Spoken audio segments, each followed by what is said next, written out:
सम्मानित आज इस प्रेस वार्ता में उपस्थित सम्मानित मंच, यहाँ उपस्थित तमाम electronics media, print media, press छायाकार, सभी को रक्षाबंधन के अगले दिन इसका प्रीसी में बुलाने का कष्ट दिया, इसके लिए मैं दिल के गहराइयों से आपकी आभार प्रकट करता हूं।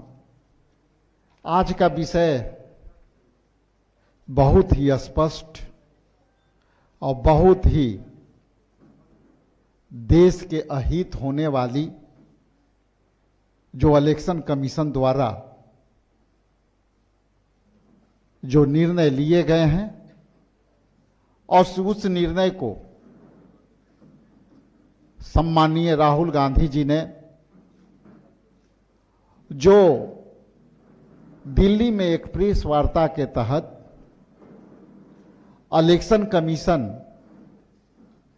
की सारी डुप्लीकेसी और वोट चुराने का जो सिलसिला महाराष्ट्र से जारी हुआ और वो आज बिहार में ये सिलसिला बड़े पैमाने पर हुआ, इसलिए उस विशेष प्रेस वार्ता के राहुल गांधी जी के कुछ वीडियो क्लिपिंग आपके सामने रखने वाले हैं और हम चाहते हैं कि उस वीडियो क्लिपिंग को देख करके आप स्वयं निर्णय लें कि देश में जो भाजपा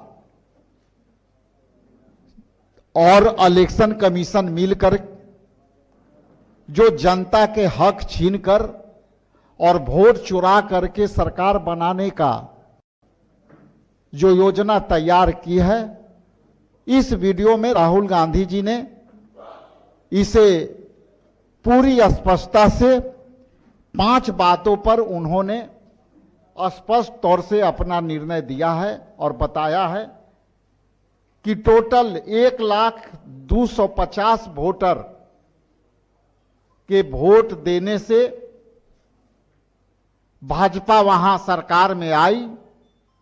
डुप्लीकेट वोटर्स 11,965 और फेक और इनवैलिड एड्रेस वाले वोटर 40,009 और bulk voter in single address वो जो है 10,452 और इनवैलिड फोटो वाले वोटर 4132 और मिसयूज फॉर्म 6 में 33,692 वोटर कुल मिला जुला करके महाराष्ट्र में 1,250,000 वोटर के बदौलत महाराष्ट्र में जो है वोट बीजेपी जीतने में कामयाब हुई, जो एक विधानसभा सेगमेंट का है। मैं आगे बात कुछ कहूं, मैं अपने टीम से आग्रह करूंगा कि राहुल गांधी जी का उस प्रेस वार्ता का वीडियो क्लिपिंग दिखाएं, इसके बाद आगे मैं पुनः संबोधित करूंगा। बहुत बहुत धन्यवाद। नमस्कार, मैं राजनीतिक परिवार में पैदा हुआ। जब मैं छोटा सा था 1980 में प्रियंका और मैं घर में लेई बनाते थे, रात को निकलकर पोस्टर चिपकाते थे। चुनाव समझता हूं, 20 साल से मैं स्वयं चुनाव लड़ रहा हूं। पोलिंग कैसे होती है, पोलिंग बूथ कैसे मैनेज किया जाता है, वोटर लिस्ट, फॉर्म 17, ये सब मैं गहराई से समझता हूं। कुछ समय पहले हमें दाल में काला लगा। चुनाव के नतीजे आते थे, मूड एक तरीके का होता था, रिजल्ट दूसरे तरीके का। मुझे याद है उत्तराखंड में हम चुनाव हारे। बाद में मैंने कैंडिडेट से पूछा कि जहां रोड शो हुआ था वहां जाके देखिए हमें कितने वोट मिले। हजारों लोग आए थे, पोलिंग बूथ में किसी ने वोट नहीं किया। यह असंभव था, यह हो ही नहीं सकता। उसके बाद छत्तीसगढ़ और मध्य प्रदेश के रिजल्ट, हमें लगा कुछ ना कुछ गलत हो रहा है। 2018 में मध्य प्रदेश में चुनाव होता है, हम जीतते हैं। हमारी सरकार चोरी हुई थी। 2023 में चुनाव होता है, मैंने अपने आंखों से भारत जोड़ो यात्रा में देखा भयंकर एंटी इनकम्बेंसी, और हमें 65 सीट मिलते हैं। इम्पॉसिबल, हो ही नहीं सकता। और फिर महाराष्ट्र में पहली बार हमें सबूत मिला, विधानसभा और लोकसभा के बीच में जादू से नए वोटर आते हैं, और जहां भी इन नए वोटर्स ने वोट किया वहां वोट बीजेपी को गया। महाराष्ट्र चुनाव के बाद जब हमें डाउट हुआ, हमारे गठबंधन के सारे नेताओं ने प्रेस कॉन्फ्रेंस किए और हमने इलेक्शन कमीशन से कहा कि आप हमें वोटर लिस्ट दीजिए, वीडियो रिकॉर्डिंग दीजिए। इलेक्शन कमीशन ने मना किया, ना उन्होंने हमें वोटर लिस्ट दी और ना उन्होंने वीडियो रिकॉर्डिंग दी। डाउट हुआ, क्यों नहीं दे रहे, क्या कारण है? तो हमारे दिमाग में सवाल उठा, क्या इलेक्शन कमीशन बीजेपी की मदद कर रहा है? क्या इलेक्शन कमीशन ही इलेक्शन को चोरी करवा रहा है? इसके बाद हमने एक टीम सेटअप की और हमने उन्हें कहा कि आप जाइए, एक कंस्टिट्यूएंसी में जाके ढूंढिए, सच्चाई ढूंढिए, किस प्रकार से चीटिंग की जा रही है, किस प्रकार से यह काम किया जा रहा है और कौन कौन इस काम को कर रहे हैं। सबसे महत्वपूर्ण बात यह है कि इलेक्शन कमीशन डिजिटल डेटा नहीं देता है, फिजिकल डेटा देता है। मतलब लाखों कागज में वोटर लिस्ट दे देगा, मगर डिजिटल वोटर लिस्ट किसी को कभी नहीं देता। क्यों नहीं देता? कारण क्या है? कारण है कि अगर डिजिटल डेटा मिल जाए तो इलेक्शन कमीशन की सच्चाई पूरे देश को पता लग जाए। हमने टीम को बताया, मैंडेट दी कि आप जाके चेक कीजिए, आप 5-7 सीटों पे पता लगाइए कि चीटिंग हुई और अगर हुई तो कैसे हुई। टीम ने हमें एक दिन बताया कि 5-7 सीटों पे काम किया ही नहीं जा सकता। क्यों? मैंने उनसे पूछा क्यों नहीं किया जा सकता? उन्होंने मुझे ये कागज दिखाए। ये जो कागज हैं, ये एक लोकसभा के कागज नहीं है, ये एक विधानसभा के कागज है, और इन कागजों को हमने मैन्युअली सॉर्ट करना पड़ा। और पूरा का पूरा काम जो हुआ है, इसमें 6 महीने लगे हैं और एक असेंबली सीट में हम ये काम कर पाए हैं। क्यों? क्योंकि डिजिटल डेटा नहीं दिया जाता। अगर इलेक्शन कमीशन ने हमें डिजिटल डेटा दिया होता तो हम ये कार्रवाई पूरे देश में, हर लोकसभा में, हर विधानसभा में 15 मिनट में करके दिखा देते। हमारे पास अनलिमिटेड रिसोर्सेज नहीं है, इसलिए हमने ये रिसर्च सिर्फ एक लोकसभा में, एक विधानसभा सीट में की। मगर मुझ में अब पूरा भरोसा है कि ऐसी 100 से ज्यादा सीटें हैं हिंदुस्तान में। जो यहां हुआ है उन सीटों में भी हुआ है। और याद रखिए, अगर बीजेपी को 10-15 सीटें कम आती तो आज नरेंद्र मोदी प्रधानमंत्री नहीं होते, इंडिया गठबंधन की सरकार होती। जांच ने 5 तरीके की चोरी पकड़ी है। डुप्लीकेट वोटर, जिसका मतलब एक वोटर के नाम वोटर लिस्ट में अनेक जगह आ रहे हैं। फेक एड्रेस, मतलब एड्रेस है ही नहीं या फिर house number 0। Bulk voter in single address, मतलब एक छोटे से घर में 40, 50, 60 लोग रह रहे हैं। इनवैलिड फोटोज, छोटी सी फोटो है या फिर फोटो ही नहीं है, और वो जो छोटी फोटो है वो दिखती भी नहीं है। कौन है, किसका चेहरा है, नहीं पता लग सकता। Misuse of form 6। Form 6 first time voters के लिए होती है, मतलब जिनकी एज 18-20 साल की हो, मगर वोटर लिस्ट में 90 साल के लोग फॉर्म 6 का प्रयोग कर रहे हैं। चुनाव में 6,50,000 वोटर थे, उसमें से 1 लाख चोरी के थे। अब मैं आपको 5 उदाहरण देता हूं। यह देखिए, गुरकीरत सिंह डांग, इसका नाम 4 अलग अलग बूथों पे आता है। यह कैसे हुआ और क्यों हुआ? एक और उदाहरण, विशाल सिंह, वाराणसी में वोटर लिस्ट में नाम है और बेंगलोर में 2 बार वोटर लिस्ट में नाम आता है। क्या ये वाराणसी में वोट कर रहे हैं या बेंगलोर में वोट कर रहे हैं या दोनों जगह वोट कर रहे हैं? एक और उदाहरण देखिए, हाउस नंबर 0। तो आपने कभी सुना है हाउस नंबर 0? हमने तो नहीं सुना था, मगर बेंगलोर में हजारों हाउस नंबर 0 हैं वोटर लिस्ट पे। हाउस नंबर 35 की कहानी सुनिए। छोटा सा घर है, ज्यादा से ज्यादा 4 लोग रह सकते हैं, मगर इस 35 में 80 लोग वोटर लिस्ट में रजिस्टर्ड है। ये ईआरओ ने कैसे अप्रूव किया, क्यों अप्रूव किया, पता लगाना है। अच्छा, अब ये देखिए वोटर लिस्ट, इनकी फोटो देखिए, या फोटो है ही नहीं या फिर छोटी छोटी फोटो है जो दिख नहीं सकती। इन वोटर आईडीज पे वोट दिया गया है। अब मैं आपको बताता हूं शकुन रानी की कहानी। फर्स्ट टाइम वोटर बनी है, 70 साल की आयु है।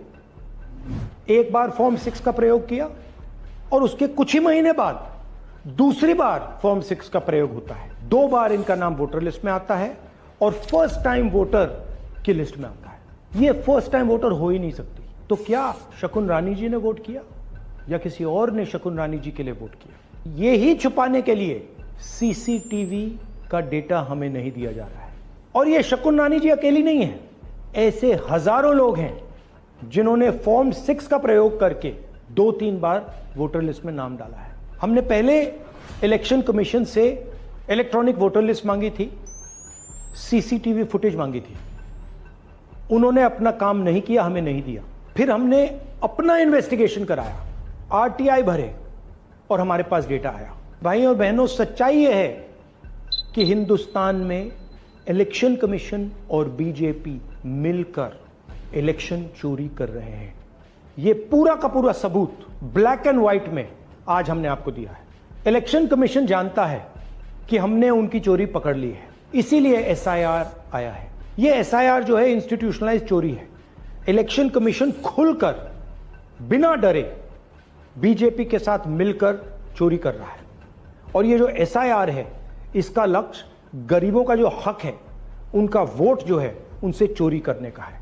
मैं आपको एक और बात बताना चाहता हूं। इस पूरी इन्वेस्टिगेशन में हमने वोटर एडिशन को देखा है, मगर जितना एडिशन होता है शायद उससे ज्यादा डिलीशन होता है, सब्ट्रैक्शन होता है।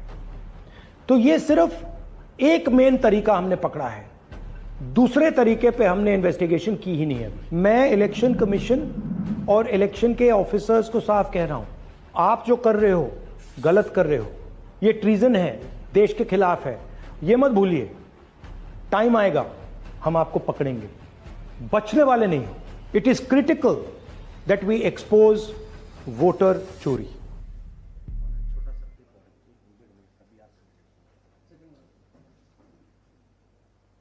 हिंदुस्तान की जनता को और बिहार की जनता को कह रहा हूं कि महाराष्ट्र का चुनाव चोरी किया गया था, और जैसे महाराष्ट्र का चुनाव चोरी किया गया था, वैसे ही बिहार का चुनाव चोरी करने की कोशिश की जा रही है। ठीक है, वो एक मकान में कितने लोगों को जोड़ा? एक मकान में बताया जा रहा है कि 230 लोग को जोड़ा गया। और इधर देखिए, मकान नंबर 0 है। मेरे गांव में ऐसा भी 20 घर ऐसा है। किसकी लापरवाही में? तो बीएलओ का है। बीएलओ का आए थे। क्या मांग करते हैं हम लोग से कितने लोगों का? मिनिमम कम से कम 10 से 15 लोग ऐसा है जिसका है, जो मरे हुए उसका भी नाम जुटा हुआ है। लेकिन जिंदा वाले के जो कटा है, जैसे देख लीजिए, हम वहाँ के निवासी हैं, हम वहाँ के वोटर थे, हमारा कट गया जी। हाँ, वोटर लिस्ट है, पहचान पत्र जो है वोटर लिस्ट में था, कट दिया इनके पास। पटना में वोटर पुनरीक्षण अभियान यानी एसआईआर के बाद नई मतदाता सूची में कई मृतकों के नाम शामिल हैं, जबकि कई लोगों का फॉर्म भरा गया था, लेकिन उनके नामों को नहीं जोड़ा गया है। इधर आशा देवी ने बताया कि उनके पति की मौत 5 साल पहले हो चुकी है, फिर भी उनका नाम वोटर लिस्ट में है। अगर हमें इलेक्ट्रॉनिक डेटा मिल जाए, हम साबित कर देंगे कि हिंदुस्तान का प्रधानमंत्री चोरी करके प्रधानमंत्री बना है। और मैं उनसे कहना चाहता हूं, अगर आप सोच रहे हो कि आप इस पर आक्रमण करके बचोगे, तो फिर से सोचो। टाइम लगेगा, मगर हम आपको पकड़ेंगे, एक एक करके पकड़ेंगे। बात याद रखना, क्योंकि आप अगर इस पर हमला करोगे तो हम आप पर हमला करेंगे। Thank you.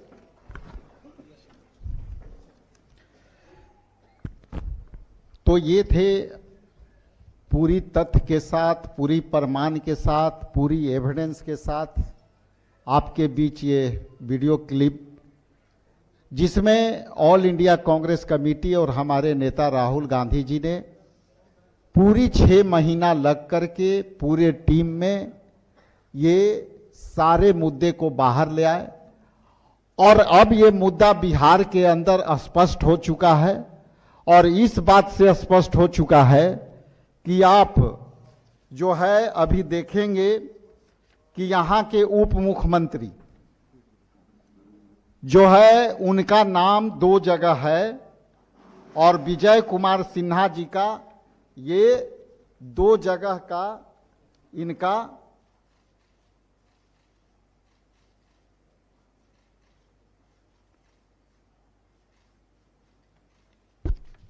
पहला तो इनका 2 जगह का नाम जो है डुप्लीकेटिंग सी डाला गया है, जिसमें पहला है 182 बांकीपुर विधानसभा में और दूसरा हमारे हाथ में है, ये है 168 लखीसराय में। जो बातें हम लोग शुरू से कहते आए हैं वो स्पष्ट है कि ये माननीय उप मुख्यमंत्री जी लगातार एफिडेविट दिए होंगे कि ये जो है लगातार एफिडेविट में दिए होंगे अपने चुनाव के जो हल्फनामे हैं, उस हल्फनामे में दिए होंगे कि हमारा एक जगह नाम है। और जब हल्फनामे में जब ये दर्ज होगा और एक के छुपाए होंगे, खास करके बांकीपुर के जरूर छुपाए होंगे क्योंकि वो चुनाव अभी लड़ रहे हैं लखीसराय से, तो ये स्पष्ट है कि उस हल्फनामे में जो है अपनी जानकारी छुपाई और आज उस पद पर, संवैधानिक पद पर बैठे हुए हैं। क्या उस पद से वो रिजाइन देंगे अपनी नैतिकता के आधार पर? ये गलतियां हो नहीं सकती और ये कोई जरूरी नहीं है कि एक ही जगह वोट दिए होंगे, ये दूसरे जगह यदि वीडियो क्लिपिंग हम लोग को मिल जाएगी तो ये दोनों जगह हम साबित कर देंगे कि ये वोट दिए हैं। इसलिए ये प्रमाणिक तौर पर इससे बड़ा कोई उदाहरण हो ही नहीं सकता। वो तो हमने महाराष्ट्र के बताया, लेकिन अभी उप मुख्यमंत्री वर्तमान में सरकार में है और 2 जगह यदि नाम है और उन नाम में अपने एफिडेविट हल्फनामे में यदि ये एक जगह का नाम छुपाया है तो ये विशुद्ध रूप से ये आपराधिक घटना है। और इस घटना के लिए क्या माननीय उप मुख्यमंत्री जो है विजय कुमार सिन्हा जी इस्तीफा देंगे और ये पूरी करामात बीजेपी के लोग लग के कर रहे हैं। इलेक्शन कमीशन को जो चीज आरोप लगते हैं इलेक्शन कमीशन को, और जवाब देता है बीजेपी, और इनको इतनी प्रवक्ता के तरह काम कर रहे हैं जैसे लगता है कि इलेक्शन कमीशन उनके पॉकेट में है। इसलिए ये सारी मुद्दे आपके सामने है। आप लोग प्रबुद्ध व्यक्ति हैं, कहीं आप भी अपने देख लें अपने बूथों पर कि आपके परिवार के कहीं नाम कहीं छूटे तो नहीं है, आपके परिवार के कहीं जो है दूसरे का फोटो तो नहीं चिपक गया है। इसलिए आप भी श्योर हो लें, और नहीं तो पता चलेगा कि आपका पटना में आप रिपोर्टिंग करते रहें और आपके घर पर आपकी वोट चोरी हो गई। इसलिए आज के लिए इतना ही, मैं आगे अगले विषय पर आपसे दोबारा मिलूंगा।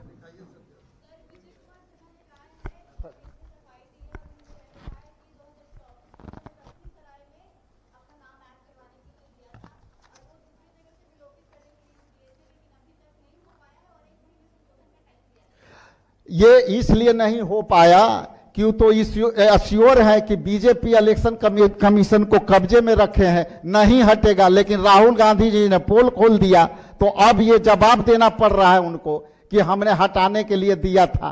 तो दोषी कौन है, इलेक्शन कमीशन या नाम रखने वाला? ये तो अश्योर होना पड़ेगा। और उन्होंने ये भी कहा कि 8 तारीख को हमने जो है दिया था, तो ये हटा क्यों नहीं, ये तो जवाब उन्हीं को देना पड़ेगा।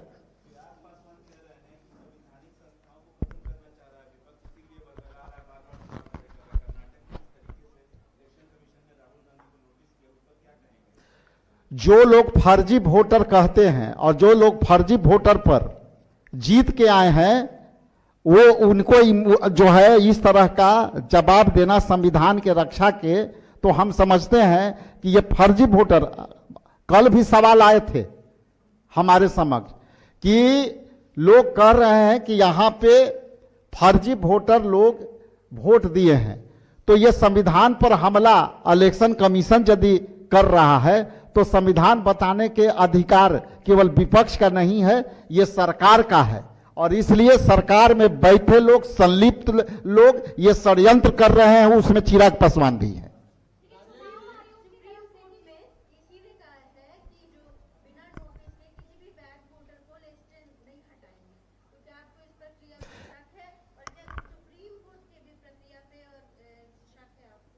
देखिए, इसमें सारे अभी इलेक्शन कमीशन के अंडर प्रोसेस अभी क्लोज नहीं हुए हैं। क्लोज होते ही एक एक वोटर के साथ मेरे इलाके में भी पौथू गांव में 1700 वोटर बढ़ गए हैं। पहले मात्र 600 थे और आज 1700 हो गए हैं। आखिर वो कौन लोग हैं? तो इसलिए हम लोग इधर जैसी क्लोज होगा इस सब बूथ पर हम लोग जो है रिसर्च करेंगे और निकालेंगे और पर्दाफाश करेंगे।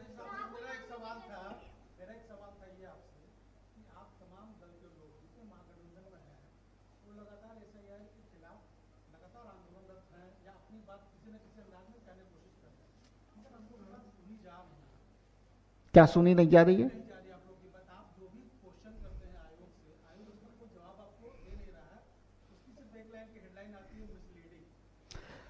इलेक्शन कमीशन के वेबसाइट आज खोल के देख लें और कल से वो वेबसाइट सारे बंद हो गए हैं।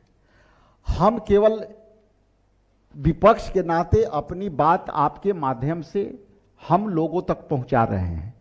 ये स्पष्ट है कि हमारी बातें नहीं सुनी जाएंगी। ये स्पष्ट है कि बीजेपी के दबाव में इलेक्शन कमीशन काम कर रही है। लेकिन कहावत है ना कि एक झूठ सच छुपाने के लिए 100 झूठ बोलना पड़ता है। आज इलेक्शन कमीशन के वही स्थिति है कि सच छुपाने के लिए उसको वेबसाइट तक क्लोज करना पड़ रहा है।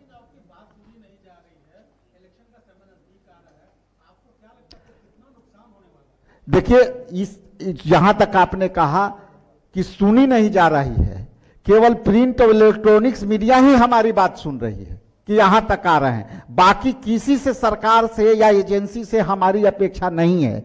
लेकिन हमारा जो विपक्ष में हम बैठे हैं, हमारा दायित्व है कि लोगों तक सच्चाई को पहुंचाए।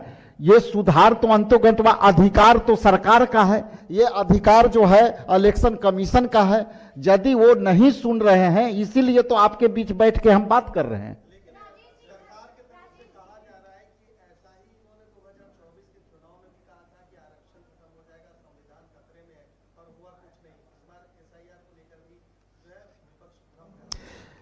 यदि वोट चोरी नहीं होती तो संविधान बचाने की लड़ाई जनता लड़ी, और आज भी केंद्र में बैठी सरकार अल्पमत में है, और जिसमें एक बैसाखी बिहार से लगी हुई है और दूसरा बैसाखी चंद्रा बाबू लगाए हुए हैं। ये संविधान बचाने की लड़ाई नहीं होती तो आज ये केंद्र में मोदी सरकार अल्पमत में न होती। इसका मतलब है कि संविधान की लड़ाई जनता ने लड़ी, लेकिन केंद्र में इलेक्शन कमीशन से मिल करके वोट चुरा लिया तो जनता बेचारी क्या करे।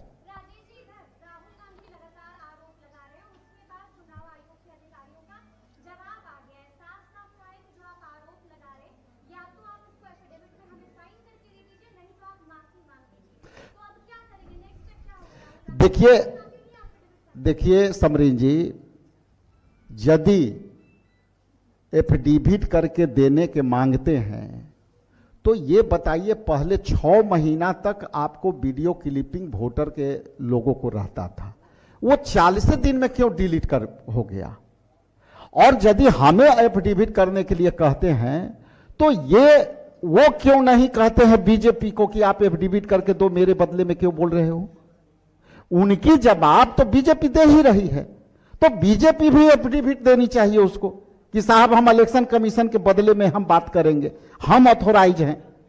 ये देना चाहिए ना इलेक्शन कमीशन को, और बीजेपी से भी मांगनी चाहिए कि भाई मेरे बदले में आप क्यों बात करेंगे।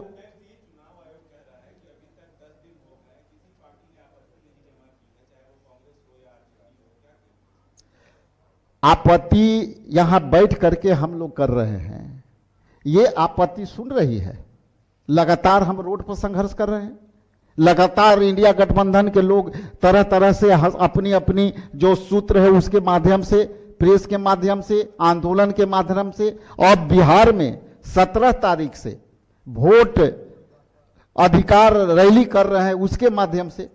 तो भाई आप जो कह रहे हो कि आपत्ति, इससे बड़ा आपत्ति क्या होता है?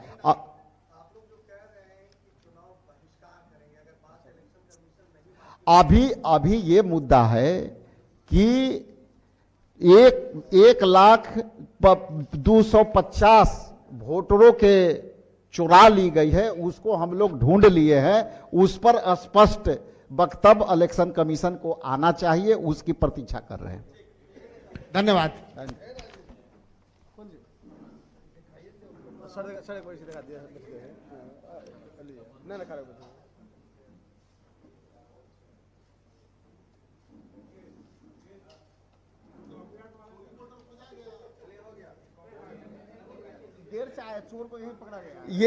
ये तो देखिए कि यहां बिहार के प्रमाण है ना, ये तो बिहार के प्रमाण है ना, तो ये चोरी ना है ना।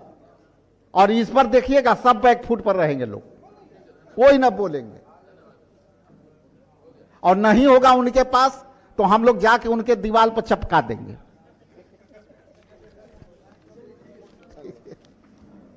Thank you.